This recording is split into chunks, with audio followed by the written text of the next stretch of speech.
امروز میخوایم با هم دیگه این مدل یقه مردونه زیبا را با هم آموزش ببینیم. پس در ادامه با من همراه باشید. ابتدا به حلقه گردن جلو و پشت احتیاج داریم که با استفاده از متر ایستاده علامت میزنیم. هر چقدر که بود علامت میزنیم و یادداشت میکنیم. کاغذ برمی داریم، یه خط عمود میکنیم،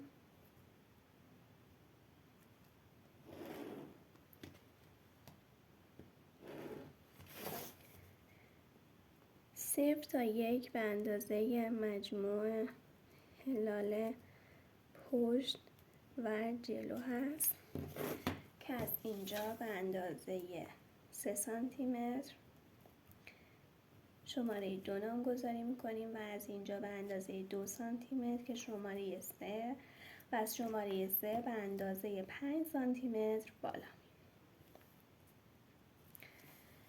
خب حالا میایم هلال یقه پشت را در اینجا علامت میزنیم و شماره 5 را رسم میکنیم. از نقطه شماره 2 یک خط عمود به اندازه هلال یقه پشت رسم میکنیم. از نقطه شماره 3 هم همین کار را انجام میدیم.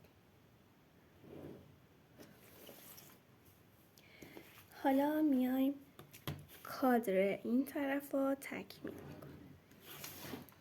از نقطه شماره 1 به اندازه 2 الی 2.5 سانت بالا میریم. از نقطه شماره 6 به اندازه 3 سانتیمتر و از نقطه شماره 7 به اندازه 5 سانتیمتر بالا و کادر را میبندیم.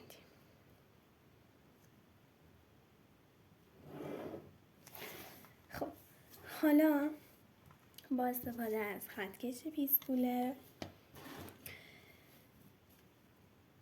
از این نقطه به این نقطه رسم میکنیم و بیرون میزنیم.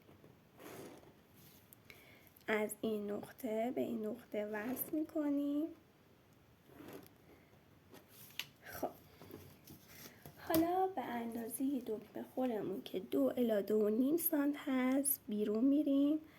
از نقطه شماره 7 نیم سانتیمتر بیرون اومده، داخل میریم و یه هلال ملایم رسم میکنیم. این نقطه شماره 9 شماره گذاری میکنیم که این نقطه شماره 9 رو باید یه بیرون زدگی ازش داشته باشیم که واسه دوختتون به مشکل نخوریم. از این نقطه یه هلال خیلی ملایم به شماره 7 وصل میکنیم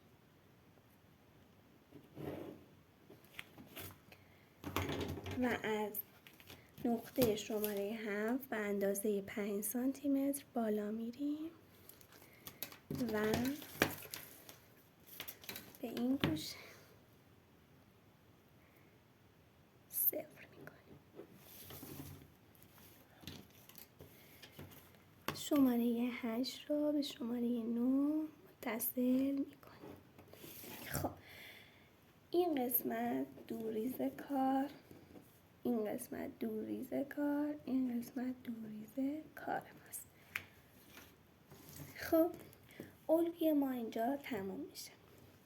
اگه خواستید که همین مدل برش میزنید که اینجا دولای بسته،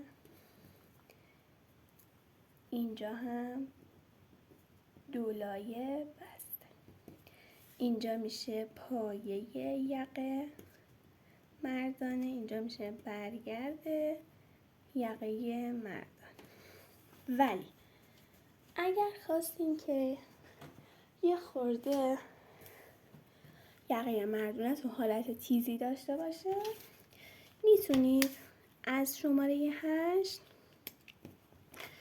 به اندازه 1.5 سانت به حالت تیزی بیرون میاین و به شماره 9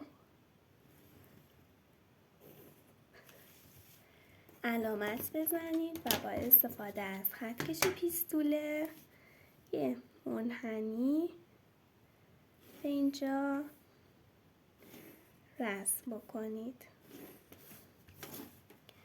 که اینجا در واقع میشه یه یقه مردونی، یه حالت تیز.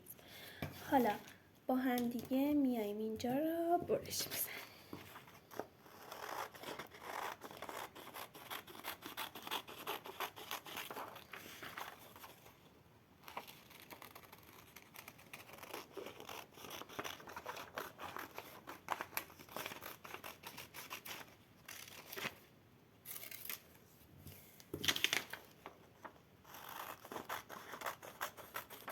من برای شما این ناحیه رو از این جایی که کشیدم در واقع برش میزنم که متوجه بشی.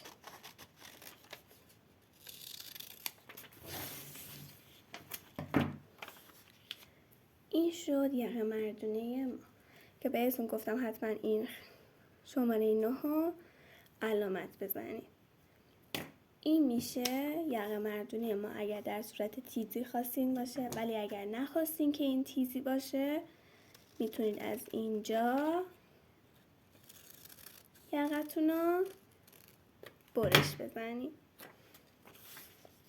امیدوارم که از این آموزش خوشتون اومده باشه. بفرستید واسه دوستای علاقه‌مندتون.